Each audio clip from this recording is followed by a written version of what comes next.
Bienvenidos a Viajes de Miedo.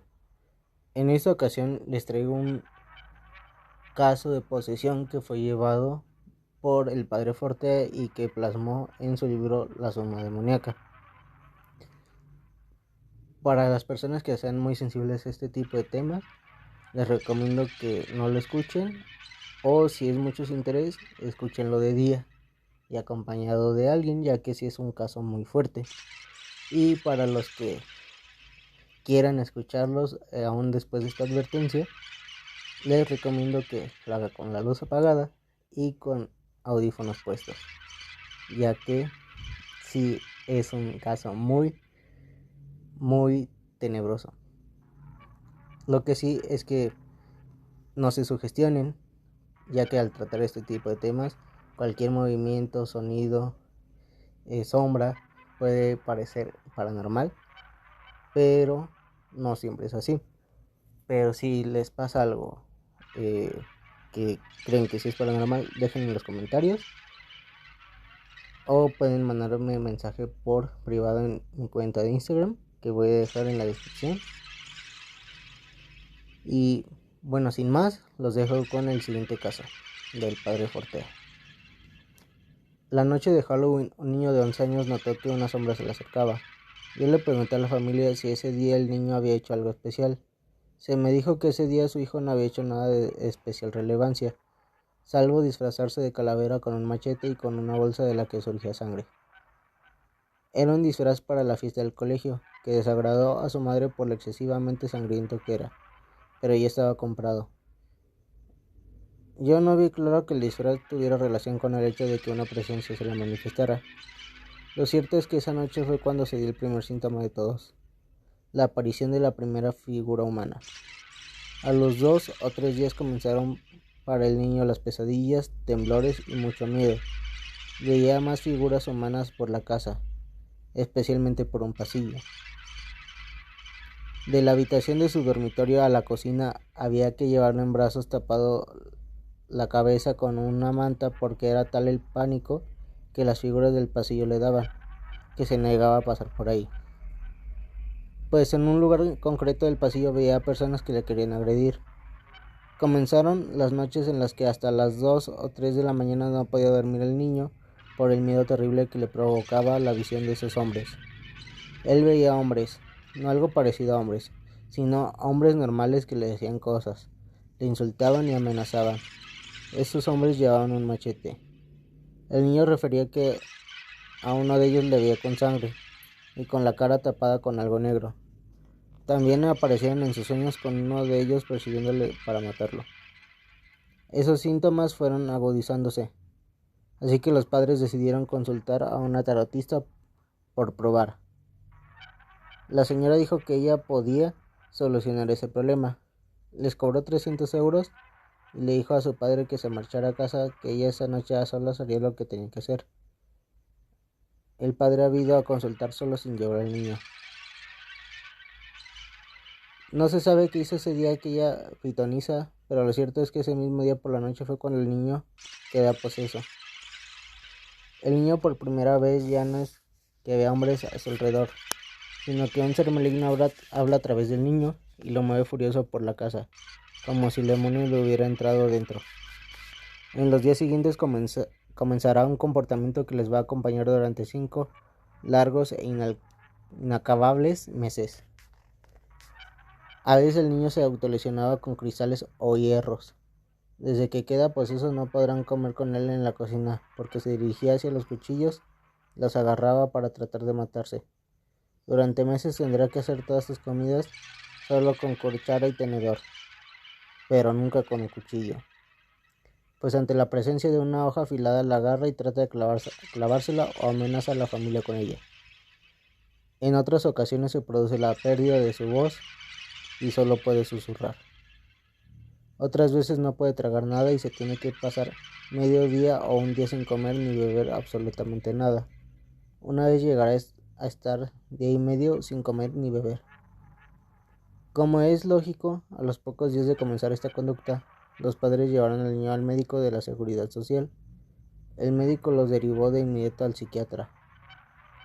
Después de hacer todas las pruebas, se le diagnosticó un cuadro de alteración de conducta de inicio brusco. Durante el medio año de tratamiento el niño no mejorará. Tras varios meses, después de probarlo todo, la psiquiatra acabará por recetarle solo tranquilizantes. Y algo después, finalmente, la especialista reconocerá su impotencia para curarlo y se limitará a ordenar que el niño ya no puede perder más clases y que por tanto ha de ir al colegio en este estado. La madre insistió en que el niño formaría un espectáculo tremendo en la clase cada día, pues que lo encierren en una sala del colegio con llave hasta que se calme, fue la respuesta. La madre intentó hacerle comprender que solo en una sala rompería algún cristal para clavárselo, pero la psiquiatra fue tajante. El colegio de ningún modo aceptó que el niño en ese estado asistiera a las clases. Los profesores, después de deliberar, decidieron una medida excepcional que en ciertos casos se practicaba y que consistía en que el Ministerio de Educación le enviara un profesor particular a su casa para que hiciera lo que pudiera. Fue en esta situación cuando los padres, que nunca habían sido practicantes en materia de religión y que incluso tenían muchos prejuicios contra la iglesia y los sacerdotes, decidieron ir a consultar a un sacerdote. Ese sacerdote los hizo venir a mi parroquia. La historia que me contó la familia entera, los padres y un hermano de 18 años más el niño, es la que he relatado aquí. Después de meses les pedí que me trajeran los informes del hospital para ver con exactitud qué síntomas había provocado la posesión en ese niño. Cada posesión provoca unos síntomas determinados. El informe clínico del ingreso en el hospital lo transcribo aquí literalmente. Todo lo dice el informe más las anotaciones posteriores. Informe clínico de ingreso. Está siendo visto en este centro por un cuadro de miedos nocturnos, insomnio de conciliación, alucinaciones visuales de tipo histeriforme y ansiosas. El diagnóstico que consta en la historia clínica es de sintomatología disociativa y somatización, en mayúscula y subrayado. Actualmente sin causa orgánica que lo justifique, es ITAC craneal normal. A consecuencia de dichos síntomas, requiere un ingreso hospitalario para estudio y se pauta un tratamiento psicofarmacológico con evolución positiva pero lenta. La mejoría clínica es positiva pero lenta. Dada la incapacidad que ahora posee el niño, será recomendable un apoyo escolar en casa. A los padres, a lo largo de los meses siguientes, les pedí varias veces que me volvieran a escribir el comienzo de todo el cuadro y sus síntomas. En una de esas veces les pedí que se fijaran solo y exclusivamente en los síntomas de tipo físico. De la conversación con toda la familia presente, menos el niño, hay que hacer las siguientes aclaraciones externas al informe presentado antes. El niño, 3 meses antes de este informe, en el mismísimo comienzo de todo, comenzó a sentir punzadas en la tripa, tan fuertes que dejó de comer progresivamente. El dolor era tal que ante la vista de sus padres se doblaba de dolor y no podía ni moverse. Para andar trechos largos y evitar estas punzadas había que tomarlo a cuestas. Ante esta situación fue ingresado durante 17 días en un hospital en el que se le diagnosticó anemia e irritación en el fleón, una parte del intestino. Estas punzadas se fueron reduciendo cuando empezaron las primeras manifestaciones del demonio y las crisis de furia. Desde la redacción del informe psiquiátrico arriba transcrito hasta que vinieron a verme a mí, transcurrieron 2 meses. Solo estuve ingresado en la planta de psiquiatría un fin de semana. Después su caso fue seguido desde el hospital, pero viviendo en casa con su familia. El niño fue tratado por el jefe de la planta de psiquiatría. Incluso fue caso de estudio para todo el equipo de psiquiatras por lo interesante que era. Finalmente, tras 2 meses de tratamiento, como el niño decía ver figuras humanas y demonios, consideraron el trastorno como una obsesión que alguien lo hubiera inducido, considerando el caso como un trastorno límite de la personalidad. Aunque en el informe transcrito se dice que hay una evolución positiva pero lenta, los padres lo niegan totalmente. No hubo ningún tipo de mejoría por pequeña que fuera. Desafortunadamente el demonio que tenía dentro podía elegir los momentos para manifestarse y los momentos en que sabía que debía permanecer oculto. Y así nunca se produjo ni una sola crisis, una de las diarias crisis en la que otra personalidad emergía cuando estaba presente el médico, ni una sola vez. Incluso cuando estaba ingresando en el hospital, si se producía una crisis de furia y llamaban a la enfermera para que avisara al psiquiatra, el niño volvía en sí antes de que llegara el médico. Y después la voz les decía que les iba a tomar por locos a ellos y no a él. Las crisis nunca las vio el médico, pero como yo comprobé, sí que fueron testigos de ellas los dos padres y su hermano de 18 años. Estos fueron los hechos que me refirieron acerca del caso cuando llegó por primera vez a mi parroquia.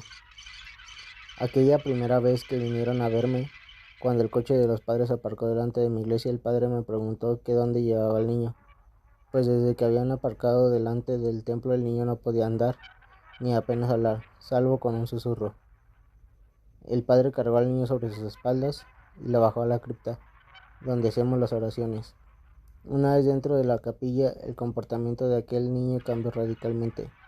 La voz era horrible, áspera y grosera, como de alguien adulto. Profería insultos soeces, me escupía continuamente, se reía de mis oraciones, repetía despectivamente que no servirían para nada. La fuerza del niño en aquella primera sesión de oración era sorprendente. Su padre, un hombre muy fuerte, y su hermano de 18 años, muy aficionado a las artes marciales, tuvieron que emplearse a fondo para mantenerlo tumbado sobre la colchoneta. Pero el niño se escurría, inasequible al desaliento. Rezamos por él una hora después, le di a los padres los consejos habituales de las oraciones que debían aconsejar al niño que hiciera cada día. En la segunda sesión, el niño volvió a escupir a la imagen de la Virgen, al sagrario. Repetía gritando el nombre de Shambhala, como si fuera el nombre de un demonio que pudiera venir a ayudarle. El demonio que hablaba a través del niño siempre se mostraba despreciativo. Llevábamos rezando un buen rato por el pequeño proceso, cuando sentí en mi interior que debía abrazar al niño.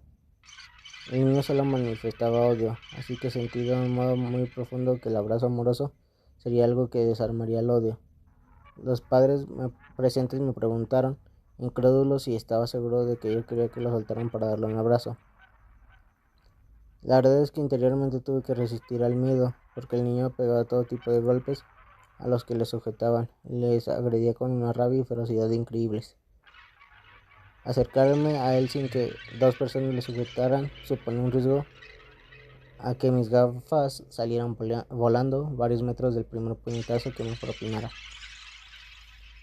El niño era ciertamente muy peligroso físicamente, podía provocar daños muy serios, pero internamente yo sentía que había que hacer eso, así que le pedí a San Miguel que fuera él el que lo sujetara, que yo me concentraría en hacer un acto interno de caridad hacia esa persona atribulada. Aunque tuve que repetir varias veces la orden de que lo soltaran, al final lo obedecieron.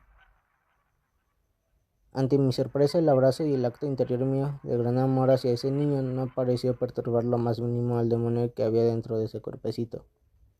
El espíritu maligno, con el mismo descaro e imperturbabilidad, se rió de esa nueva medida. Curiosamente, aunque trató por todos los medios de que no lo abrazara, una vez que lo hice se vio imposibilitado de huir de mis brazos, que apenas tuvieron que hacer fuerza para sujetarlo. Gracias a Dios no me arrancó el pelo.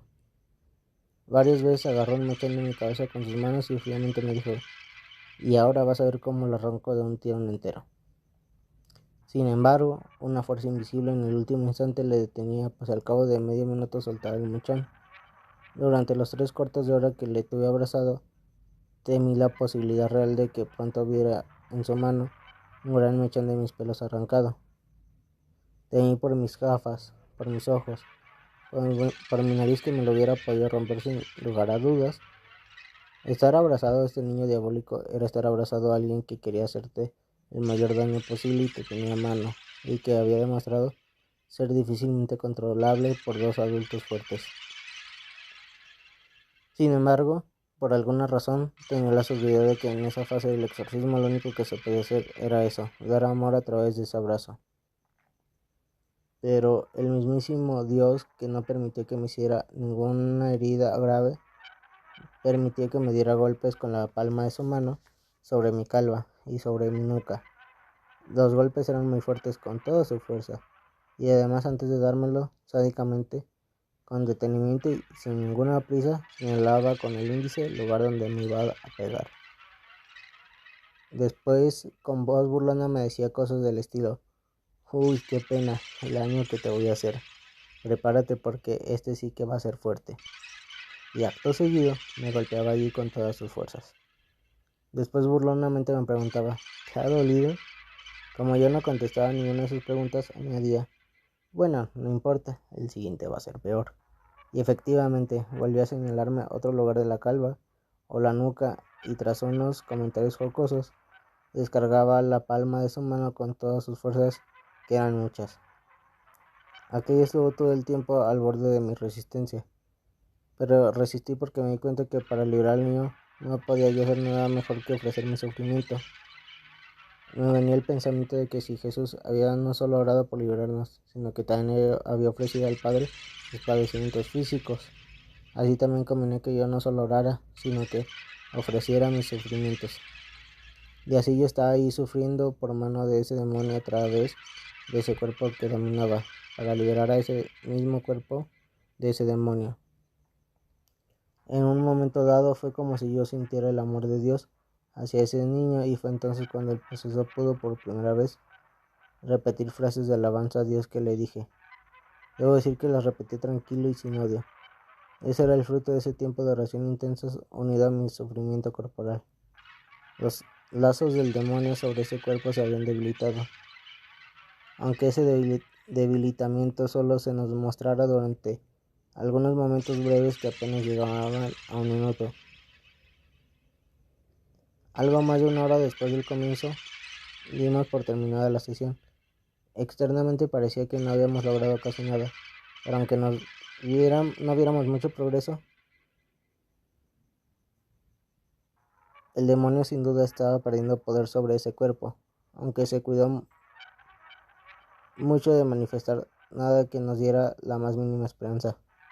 En aquella segunda sesión habíamos visto al niño menos furioso y había ofrecido menos resistencia física. Había comenzado el declive del espíritu, y ese debilitamiento se iba a ir acentuando sesión tras sesión. Cada vez ejercía menos fuerza, cada vez sus crisis eran menos furiosas. Insistía a los padres en que tenían que lograr que el niño rezara algo, aunque fuera solo con la boca sin prestar mucha atención. También logramos que su párroco le diera la comunión a solas, con la iglesia vacía, para que no hiciera ningún escándalo en la misa. Durante los días siguientes, el mayor problema verdaderamente preocupante fue la alimentación del niño. El demonio no le dejaba ni comer ni beber. Ante una llamada desesperada de la madre, angustiada por ese asunto, le dije que si pasaba más de un día entero sin beber, que lo llevara a urgencias al hospital. Hubiera yo rezado por él antes de llevarlo al hospital para intentar que comiera, pero vivían a muchas horas de distancia de mi diócesis. En ese momento no lo sabía, pero ahora sé que mi oración a distancia hubiera hecho también efecto. No tanto como si hubiera estado presente, pero lo hubiera tenido. Aunque en ese tipo de situaciones la oración de los familiares podía forzar al demonio a que finalmente pudiera comer, como ocurrió muchas veces durante ese periodo de tiempo angustioso que duró varias semanas. El demonio hubiera querido dejarlo morir deshidratado, pero la oración le forzaba a no poder hacer eso más que durante una tarde o un día entero como mucho. Cuando la madre me llamaba para decirme que llevaba tanto o cuánto tiempo sin poder ni comer ni beber, por más que trataran de hacerle beber un poco de líquido con una cuchara, era una situación angustiosa, no solo para la madre sino también para mí. Yo le insistía una y otra vez que rezaran con mucha intensidad para que pudiera volver a tragar, pero que se pusieran un límite claro más allá del cual lo llevaran a las urgencias de algún hospital. Le dije que en cualquier caso por ninguna razón dejaran pasar más de un día sin que el niño bebiera. Eso en verano era mucho tiempo, unas horas angustiosas que parecían transcurrir lentamente para todos, en las que no veíamos el fruto de las oraciones hasta que el niño por fin bebía algo, por poco que fuera. Una semana después tuvo lugar la tercera sesión. El niño no estaba en la capilla tan agresivo, hizo lo mismo que las 2 sesiones anteriores, pero con menos intensidad. Después de orar un rato, volví a abrazar al niño haciendo yo lo mismo que la sesión anterior. El niño me agredió menos. Si la primera vez lo que daban eran golpes con la palma de la mano, esta vez eran mordiscos en el cuello o las mejillas. Dios no le permitió que llegara a cerrar la boca arrancándome un trozo de carne, pero sí me dejó varias dentelladas superficiales. Dios no le permitió que fuera más allá. Al abrazarle sentía que debía hacer eso. Oraba yo en silencio muy concentrado, sujetándole abrazado a él, el chico de pie y yo sentado. Mientras sentía yo internamente que a través de mí era Jesús el que le abrazaba, transmitiéndole amor. Pienso que existía una inspiración interna a hacer eso.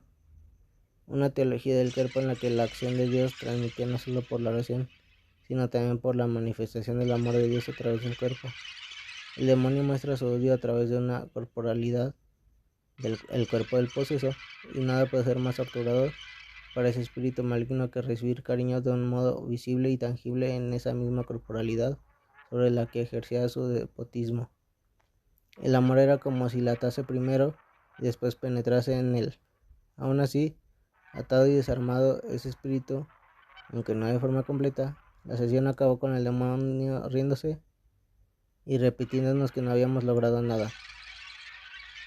El demonio hace eso para desalentarnos, pero bien sabe él que cada sesión debilitaba más su poder, aunque si le echábamos agua bendita para desmoralizarnos, cantaba como si estuviera en la ducha. Si le acercábamos a un crucifijo, decía con toda calma: «Bah, eso no me hace nada». Si le exorcizábamos del modo más solemne y fervoroso, nos despreciaba y me decía con tranquilidad: «No tienes ningún poder sobre mí». Tras la semana que siguió a la tercera sesión, en su casa se dio un extraño cambio. El niño comenzó a comportarse como un perro. Durante un cuarto de hora o media hora el niño andaba a 4 patas, olfateaba todo, lamía cualquier cosa por sucia que estuviera y ladraba. En esos momentos no había posibilidad de hablar con él, que solo respondía con ladridos. En la cuarta sesión no hubo nada reseñable, salvo un mordisco que me dio en el cuello y que me dejó una marca grande. Creo que fue por la ayuda de Dios el que esa marca no continuara horas más tarde, cuando tenía que dar una conferencia sobre los cónclaves. Era tiempo de sede vacante, la sede vacante que llevaría al cardenal Ratzinger al solio pontificio. Dar la conferencia con un mordisco en el cuello por encima del alzacuellos hubiera sido embarazoso. Hubo 3 o 4 sesiones de exorcismo en su propia parroquia, ya que el sacerdote recibió por fin permiso del obispo para exorcizar al niño. No hubo nada nuevo salvo que el niño cada vez estaba más calmado en las sesiones. Entre la tercera sesión y la cuarta ocurrió otro hecho verdaderamente peculiar. Al salir un día de la parroquia, el exorcista de su diócesis, después de una sesión de oración que el párroco había hecho por él, encontraron un perrillo, un cachorro de pocos meses todavía. El animal sin dueño, muy simpático, de color negro, le siguió cariñoso. El niño se encaprichó con el animalillo y le preguntó a sus padres si podía quedárselo. Los padres se lo permitieron. En los días siguientes descubrieron que cuando el niño estaba en trance, odiaba al perro y le pegaba hasta que huía. Pero con sorpresa observaron que si el perro era colocado sobre el pecho del niño, el demonio se iba, el trance se acababa y el niño retornaba a la normalidad. Este hecho era para mí algo inusitado, impensable, ante lo que no supe qué decir. Pero yo mismo comprobé que era así y que los padres no habían exagerado lo más mínimo. En los peores momentos del exorcismo, si se le colocaba encima al perrillo, el niño volvió a ser él. Si bien en el exorcismo el trance se reiniciaba en medio minuto o en un minuto, el perro era de una dulzura sorprendente. No huía del niño a pesar de que durante sus crisis le pegara. Se dejaba mover por un extraño como yo, con una docilidad extraña. Del mismo modo que en la Biblia parece que a Tobías le acompañó durante un viaje un ángel en forma humana, y por lo tanto comiendo y viviendo, llegué a tener la certeza de que Dios había enviado a ese perro para ayudar al pobre niño que durante tantos meses llevaba sufriendo todo tipo de presiones diabólicas. Durante las últimas semanas de posesión, el niño comía ya cada día, pero lo hacía en un estado alterado de conciencia, hablando con otra voz y comiendo con las manos como un verdadero salvaje, o mejor dicho, como una bestia. El niño se hallaba en continuo estado anormal. Se comportaba como si fuera una persona maligna de más edad. El verdadero yo del niño debía estar inconsciente, como el de alguien dormido o en coma, pues después, cuando fue liberado, no recordaba nada. Lo curioso es que el niño ya no tenía momentos en que el espíritu se manifestase y momentos de normalidad, sino que el espíritu hablaba y se manifestaba a través del niño durante todo el día. Día tras día, por varias semanas, comprobaron con terror que la personalidad del niño había quedado sustituida por el yo de otra persona de más edad. El niño durante semanas habló con otra voz, comió con avidez y mostrando unos pésimos modelos en la mesa. La liberación tuvo lugar unos 4 meses después de iniciada la primera sesión. Nada, absolutamente nada, nos hacía suponer que esa sesión iba a ser la definitiva. El niño, su familia y el exorcista de su diócesis estaban en mi parroquia. Ese día íbamos a rezar por una chica posesa de unos 30 años. La chica llevaba viniendo a mi parroquia durante varios meses y ella ya se comportaba fuera de los exorcismos de forma normal, de manera que la chica y la familia del niño hablaron en las escaleras de entrada a la iglesia durante un rato. Los padres estaban interesados por conocer otro caso con un problema de posesión como el de su hijo, y lo mismo sucedía en la chica, que tenía interés por conocer detalles de alguien que estaba pasando por el mismo calvario. Se trataba de una curiosidad lógica, así que les dejé de hablar todo el tiempo que quisieron. Horas después, los padres estaban comentando entre ellos que se iban a exorcizar a esa chica aquella tarde, cuando fueron escuchados por su hijo, el cual dijo con convicción que él podía ayudar a este otro caso.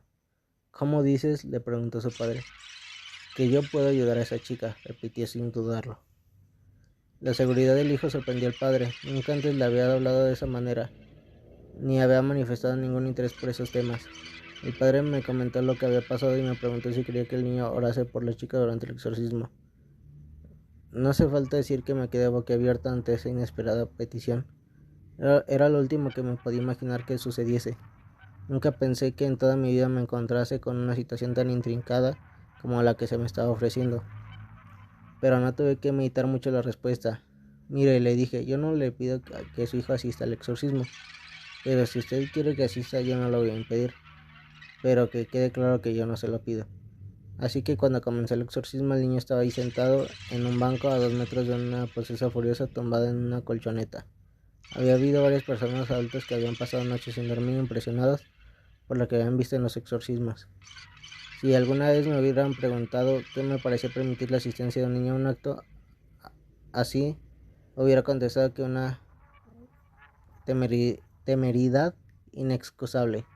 Pero por alguna razón también yo estaba tranquilo, como si supiese que no tenía de qué preocuparme y que iba a suceder algo que estaba en los planes de Dios. Y efectivamente, nada más comenzar el exorcismo, y a pesar de la manifestación furiosa del demonio a través de la posesa, el niño poseso se movió por la capilla con toda tranquilidad, pidiendo que le dejaran poner sus manos sobre el cuerpo de la posesa y dirigiéndose al demonio ordenándole que saliera, recordándole que no tenía ningún poder y que reconociera la majestad de Dios.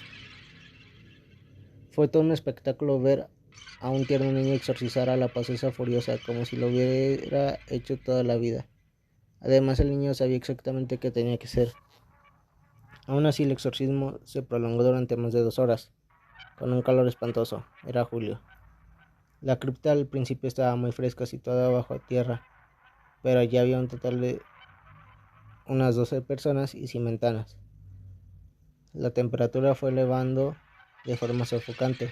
Al cabo de media hora, todos estábamos completamente empapados de sudor desde la cabeza hasta los pies, pero después de 2 horas la chica comenzó a agitarse tremendamente y con un gran grito el demonio salió. El niño, brevísimos minutos después, igualmente comenzó a agitarse y quedó liberado. Es difícil olvidar la maravillosa escena nocturna de un padre saliendo de una iglesia con sus 2 hijos, el de 18 años y el niño liberado, y diciéndole a su mujer: nuestro hijo está liberado. Apenas pudo pronunciar esas palabras, pues emocionado comenzó a llorar. Los padres se abrazaron, lloraron, los hijos se unieron a los padres. La pesadilla había acabado. El proceso del exorcismo no solo había salvado la vida física y mental de su hijo, sino que la familia, muy poco religiosa hasta que comenzó el proceso de liberación, había cambiado totalmente, y a partir de entonces comenzaron una vida de verdaderos creyentes en Cristo. Al doctor, que hacía un año le había diagnosticado un cuadro de alteración de conducta de inicio brusco, habría que haberle dicho irónicamente que el exorcismo había logrado un cuadro de restauración de conducta de final brusco. Dado que he sido testigo de todos los hechos que aquí se cuentan, debo hacer una precisión. Después de 2 horas de oración estaba cansado y me había marchado a cenar solo, a una habitación que tenía en la torre de la iglesia, de forma que no fui testigo de esta liberación. Después de meses orando tanto por el niño como por la chica, no vi la liberación de los dos. Hago esta matización a la historia, pues de todas las sesiones de oración he sido testigo directo.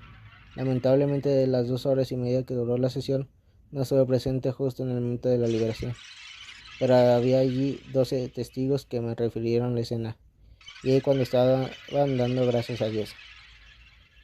El niño volvió a la más completa normalidad. Si bien en este momento, como en otros casos, hubo todavía que rezar por él unas cuantas veces más en su parroquia, pues algunos posesos, una vez liberados, experimentan nuevas embestidas del demonio, que una vez que sale intenta volver a entrar durante algunas semanas, y así algunas personas liberadas sufren durante el mes siguiente pequeñas posesiones, que se acaban con breves sesiones de 10 o 15 minutos. Estas posesiones son cada vez más breves, cada vez menos intensas, hasta que no se vuelven a producir. Yo las denomino posesiones eco, pues son como un eco de la gran posesión inicial. Pues hasta aquí el caso. Al final pues es un caso muy largo, tanto en relato como de forma presencial, así como lo comentó el padre Fortea en su escrito. Si tan solo para narrarlo ya es pesado por imaginarse de todo el proceso, no me imagino estar ahí, tanto como el padre Fortea, como la familia, como el grupo de oración. Debe ser muy pesado estar ahí.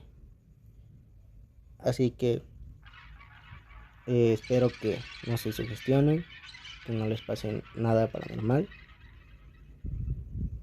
Y si quieren tener acceso al documento del padre Fortea, pueden mandarme un mensaje por Instagram o dejarme en el comentario del canal si quieren acceder al documento.